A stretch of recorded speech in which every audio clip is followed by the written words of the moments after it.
Welcome to the Premier League show. Back again to discuss more football than which Everton lose. Talking about Everton, Everton went to Spurs on Monday and were beaten 5-0. They were, I believe so. Yeah.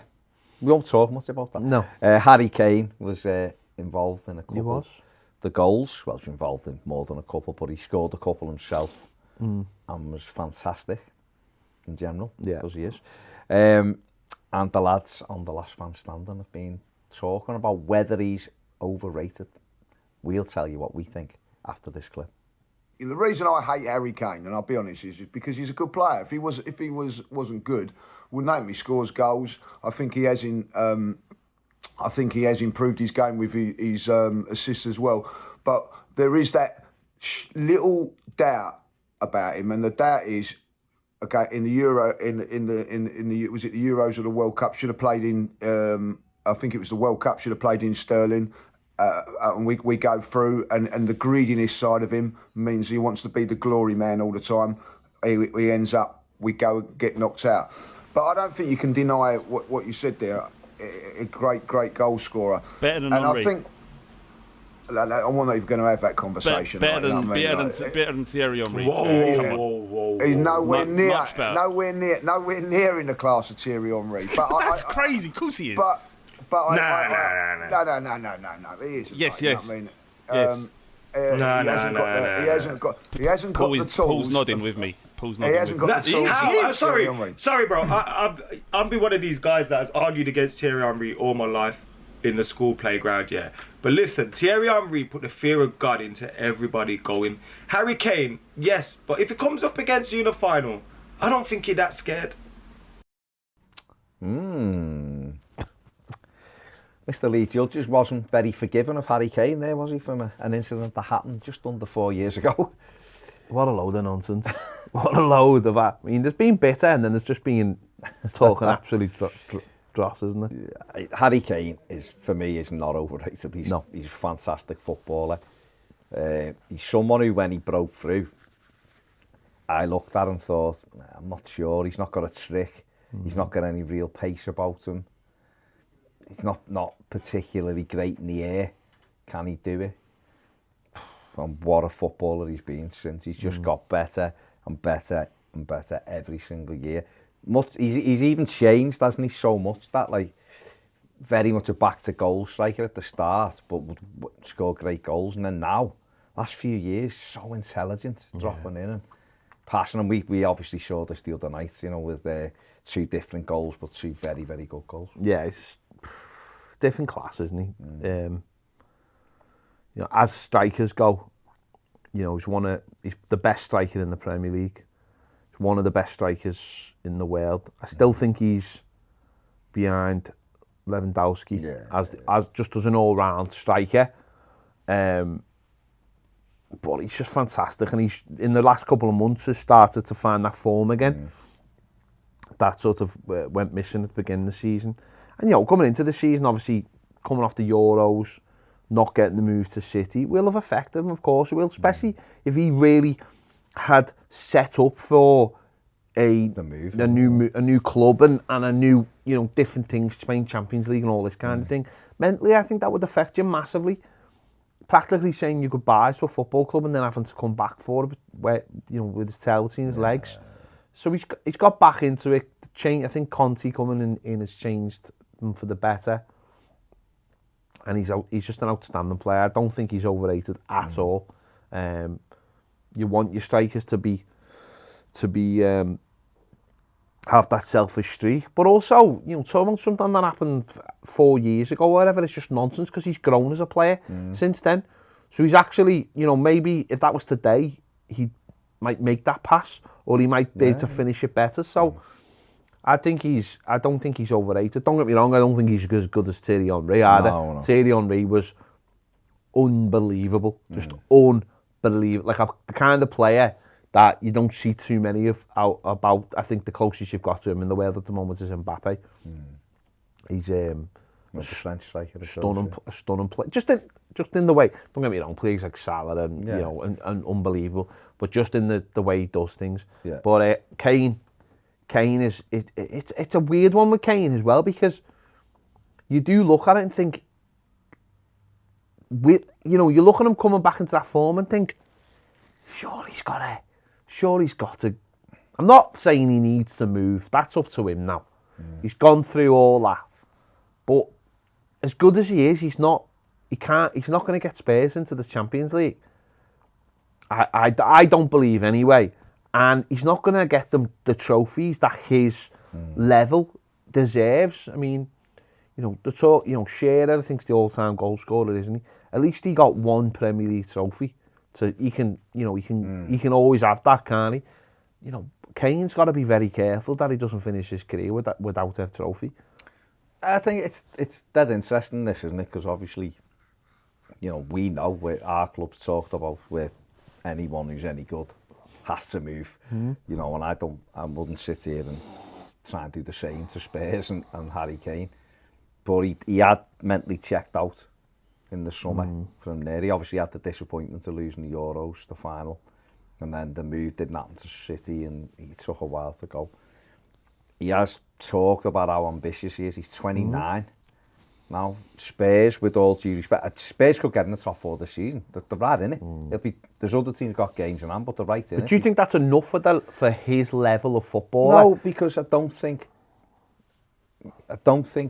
even if they get in, I don't think they can win it next season unless they spend crazy money. And then they're still way behind the likes of Liverpool and City and Chelsea in terms of that European thing. If there is a chance, because teams do win it where you don't expect them to come, but that Spurs team you look at is far away, I would say, from winning the Premier League and winning the Champions League. So for him, because I'm not convinced Conte will stay, just the way he is, doing well. If he gets in the Champions League, he might stay next season.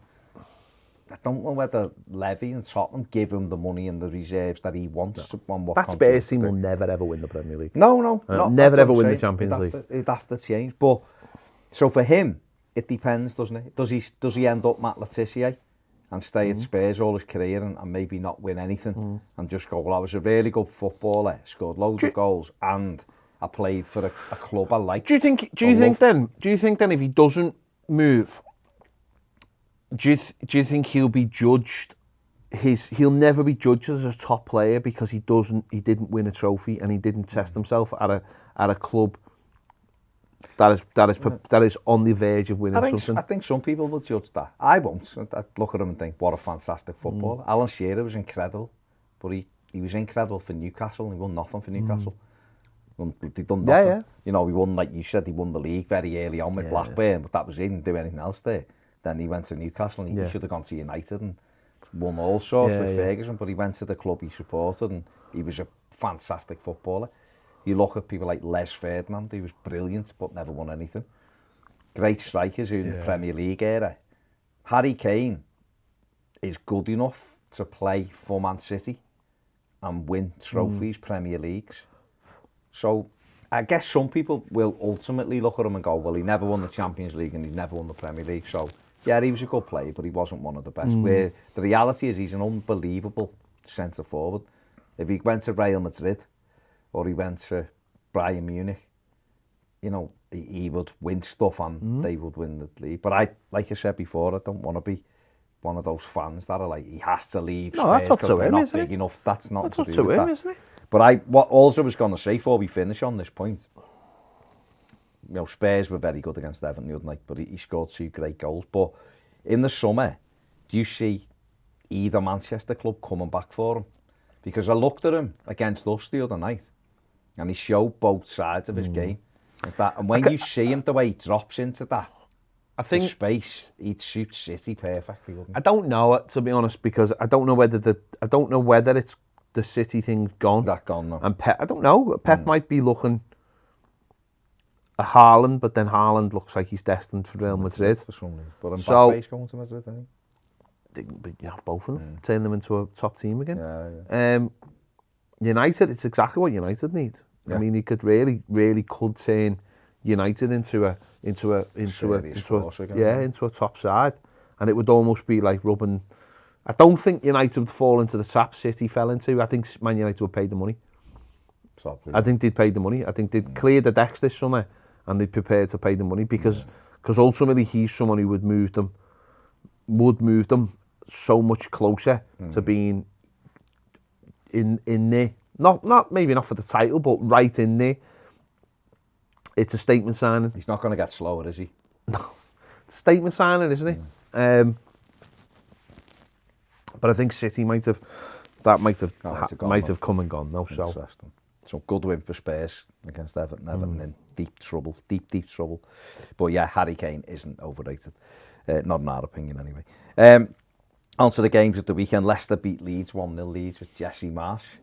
Went to Leicester, had 19 attempts at goal to Leicester's 4, and got beat 1-0. Kasper Schmeichel got man of the match. He was good. Still the same problems with Leeds in terms of still a little bit open. But, you know, worked hard, got lots of shots away under Jesse Marsh. They've got big games coming up. They've got 2 home games coming up. Aston Villa at home and Norwich at home. Win both of them. Comfortable. You know.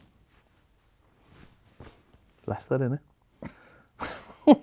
Leicester are weird because Leicester. I watched a large part of this game the weekend. Leicester just looked like they had nothing going for them. Do you know what I mean? Which is weird because they are a good side, Leicester, but they were just. It looked to me like it was a game in early May where they couldn't do anything. They weren't going up or down, and they were just like going through the motions. Vardy wasn't, because Vardy never does, but he's injured again now for another 3 weeks. But they looked like they were going through the motions a bit, Leicester. Like, and then obviously Harvey Barnes come difficult though, isn't it, for Leicester, just because still in Europe, of they're course, coming to a place in the Premier League with a sort of. How much have they got to play for? Yeah, we're only on 33 points. You could still get Europe, I imagine, just maybe, but we'd have to have a fantastic run. But I don't know. And it was home game, and Leeds aren't very good, and they beat them, and it's a good goal. Nice finish by Harvey. You know, excuse me. Aston Villa 4, Southampton 0. Phil Coutinho was excellent in this one for Villa. Southampton being on a great run, but Villa dispatched them. Ollie Watkins got them up and running after 9 minutes, and Coutinho should have scored 2 or 3 and then squared one for Douglas Luiz just before half time. Scored himself after 52 minutes, and then Danny Ings after 54 minutes. So Southampton doing the old Everton, letting a couple of goals in within quick succession. Again, another couple of teams who are safe mid-table and are just, in effect, Southampton are still in the FA Cup, of course, but in effect in the Premier League are just playing the season out now. Yeah. And it will be, I imagine, for both teams, will be up and down. Win a few, lose a few. Yeah. But they're both safe and are not really, again, both could have got an outside, very, very outside chance of getting that 7th place, I imagine, but very, very outside. 10 behind Spurs. Yeah, but there you go, very, very outside and Villa chance. At 12, yeah. So, yeah, mid-table. But Southampton were on a good run, still had 62% of the ball. Were beaten. Chelsea went to Burnley and beat them 4-0. Burnley were all right in the first half, actually had a couple of chances, but Reece James gave Chelsea the lead. And then Kai Havertz scored twice in 2 minutes to put the game to bed. Yeah. 3 goals in 8 minutes, which took the game away from Burnley. And a fall from Pulisic near the end. Ben Chilwell was back for Chelsea, who were fighting for that 3rd spot. But I think they've massively missed him, and they've massively missed James, haven't they? You know, I think that's a major factor why they have struggled to not keep up with the top 2. Yeah. So I think now they're back, I think you'll see them. It's perfect timing for the Champions League, isn't it? Absolutely perfect timing for having them 2 back. They've only lost 3 games. No, I know, but it's finishing the other games off. No, I'm saying they've only lost 3 games. They've drawn 8, which has been the issue. They're 10 behind Liverpool with a game in hand. And they are 16 behind City with 2 games in hand. So could get within 10 points if they won the games in hand. Got a plus 35 goal difference. Rom just hasn't scored enough for them, has he? Doesn't fit them. No. Doesn't suit them. No. Doesn't suit them. And at the other end, Burnley obviously still in the bottom 3 with that. Just keep losing, Burnley. Yeah. Well, they had 2 attempts to get off the bottom 3, hadn't they? And they didn't win either of them, so fortunately. Newcastle 2, Brighton 1 other win for Newcastle, which has put them on 28 points, you know, and I've given them a real chance of staying up. No, they're safe. Like a good they're chance. safe. No issues at all. They won 2-1. Brighton are in the mix again, mid-table. They've started losing games as well because I think they just got to the point where they were a little bit comfortable. Yeah. And now they're losing games Lost again. 8 games now. And they're starting to lose games, but they'll be fine. They'll perfectly fine. Won 7 games all season. They'll be fine. They're Brighton. Yeah. Norwich 1, Brentford 3. Ivan Toney with a hat-trick. Yeah. In this one again, Norwich missed some good chances at 0-0. And Toney put Brentford ahead, and then, you know, they obviously had Christian Eriksen playing as well, his first start of the season. Then got big win. as many pens in 6 minutes as Everton have had. Big win, and obviously the couple of cracking set pieces from Christian Eriksen. You can see the quality from the set pieces.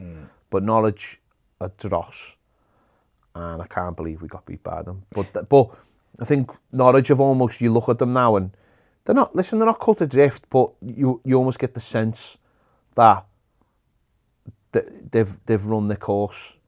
But they had a little flurry. Yeah. They beat us, won at Watford, got a couple of points here and there, and they were like, and then it's hit the ground again. They've got Chelsea, haven't they, at home at the weekend, which will be a tough one. They played 27 as well, but on 17. The 4 behind Burnley, 5 behind Everton, 6 behind Leeds. Everton had 2 games in hand on them. So, you know, for Brentford, up to 28 points, 27 points. Big win for them. Yeah. Not sure they'll win many more, but a big win for them. There's 5 points ahead of Everton, but Everton have got 3 games in hand on them. Got to win them, haven't they? Yeah. Everton have played Brentford, of course, as well at Goodison. But good win for them, and it's important to get Toney scoring goals. Hat-trick for Toney, which is big. Wolves, I was going to say, sorry, on Toney, ice cold on those pens. He's superb. Superb from the spot. The fact that he took one, and then in one corner, and then he put it in the same corner for the second one was ice cold. Good. He's had 9 goals now, isn't it, this season? 4 penalties, but 9 goals, Wolves 0, Palace 2. Bit of a shock, this one. Yeah. Palace have been all right, but they've won the last couple of away games. Yeah, fantastic in the first half. Good goal by Mateta and then a penalty. Finished well by Zahar, and I think the thing with Wolves is they don't score a lot of goals. No. So if you can take the lead against them, puts them on the back foot, and then they're under pressure. So I think that's exactly what Palace did. They started really strong, went after them, and got the goals, and didn't let up. And then second half controlled it and showed the game out quite comfortably. Wolves had 64% possession, but both had 12 shots each. A big win for Palace. That basically guarantees the safety. They've had a couple of good wins recently, and they were just edging into trouble, weren't they? They were losing games, and then they've gone away and they've won 2 away games on the spin. And that took them away from danger on 33 points now. So Liverpool beat West Ham 1-0 in the half-5. Sadio Mane goal, a little bit hint of an offside. No, it was offside. Maybe. It was offside. Yeah. Others If have been Lukaku's was offside in the cup final, that was offside. off. But West Ham missed chances, didn't he? They had a Lanzini had an absolute at the end. sitter Oh, God. to make it 1-1. Big win for Liverpool, keeping them in the hunt, obviously in the title race. And can't have any slip-ups. No, they can't slip up. They're 6 behind City, but obviously Game in hand, and they play them. They do play them at the Etihad, don't they? West Ham are they're still riding the mix. They're a win off 4th. Arsenal do. Arsenal 3 points ahead with 3 games in hand on West Ham. So it's unlikely West Ham are going to get there, but it's they're in the hunt for Europe still, of course, still in Europe as well, aren't they? And then on to Sunday, Arsenal went to Watford and won 3-2. 3 brilliant goals by Arsenal, like team goal, just fantastic football out the guard for the first one, lovely little back heel down the wing, and then he's there to put it in, and then Saka scored a brilliant one on Martinelli. After it, Watford got a level, didn't he? With great goal as well. Brilliant overhead kick from Hernandez, and then Moussa Sissoko after a Ben White mistake made it 3-2. But Arsenal hung on and got the victory. They're flying. like you say, in the Doing top really four. well. Won last 4 in a row, I think, haven't they? So Absolutely flying. yeah, I think they're favourites now, aren't they, for top 4? And as I said, they're building something because it's quite a young side. You feel like they're all around the same age, going in the same direction with you know, Arteta's got his way with signings in and out. It feels like he's got complete control of the narrative there. Everyone's pulling in the same direction. There's no outside influences or inside influences. It seems to be. It's like what you want. There feels very much like this harmony now. The fans are all on board because you've seen it. There's an upward trajectory, and they've seen it. Players who we brought, who we fought for, have done well, or getting better as it goes along. And that's all you want as a fan, isn't it? You know, when you don't want those distracting voices, when you can see something being built. I know it's difficult when you're in there and it's not going your way. But if you stick together and it works out, it's very fulfilling. Yeah. You know, definitely. Something we've not quite experienced, but we don't know what it is. Yeah. And then obviously the Manchester derby was the last game on Sunday, and the 4-1 to City. I guess as comfortable a win you'll ever see in the Merseyside in the Manchester derby. City finished 69%. To be fair though, 24 attempts. I don't mind United play well in the first half. They always had that little threat on the counter attack, and we're keeping City guessing. And obviously got it back to 1-1 with a great goal from Sancho. But then they got the goal just before half time by Kevin De Bruyne. Well, got a second. And then second half they just took over and they didn't give United had 4 touches. Yes, they didn't give United any kind of breathing space. Kept at them, and a couple of Mahrez goals settled it. You know, again, one very marginal, but was given by the VAR. That's the fourth one. And the third was the cross. Yeah, little deflection, and you know, in the end of massive, and you've seen the gulf between the two sides, and where, you know, Manchester United, they're like Everton on steroids, aren't they? They're like, doesn't seem to be any harmony at the club. Spent a lot of money. No identity. Players seem to be ruling the roost over the manager. The manager seems powerless because he's only into the end of the season. What Man United need to do is go out and get a manager who really, like funny, just some Arsenal then. United need something like that. They need someone to come in and just go, you gone. Get rid of them. I mean, I know that was the plan with Solskjaer. Solskjaer's plan was to weed out. He got rid of Lukaku because he thought he was part of the problem. He wanted to get rid of Pogba but couldn't. He wanted to get rid of a few other players like Lingard and people like that, but he could never quite get rid of them. And he stayed, and I think they made it worse by bringing Ronaldo in. He's the biggest one out. He's the biggest problem they've got. I think not in terms of like who he is or his attitude, but just because he has so much power. And therefore that, and then that transmits into like commercial power and all those extra factors, which they cause a problem. He's not someone they really needed, and I think you see Sancho's game elevates when he plays when Ronaldo doesn't, and that's the way it should be. It should be a young 22, 23-year-old taking Manchester United up, not a 36, 37-year-old who's got nothing left to prove or to do, or he's not going to take United anyway. He's not going to close. He certainly is not going to close the gap with them winning anything. Well, with them. 22 points behind City. Played the same games. United's goal difference +7. Manchester City. Well, how many points are they behind? Manchester City's goal difference +50. How many are they behind Chelsea? 6. Chelsea got 2 games in hand. Okay. They're 1 point behind Arsenal. Arsenal have got 3 games in hand. So it's Arsenal's to throw away, isn't it?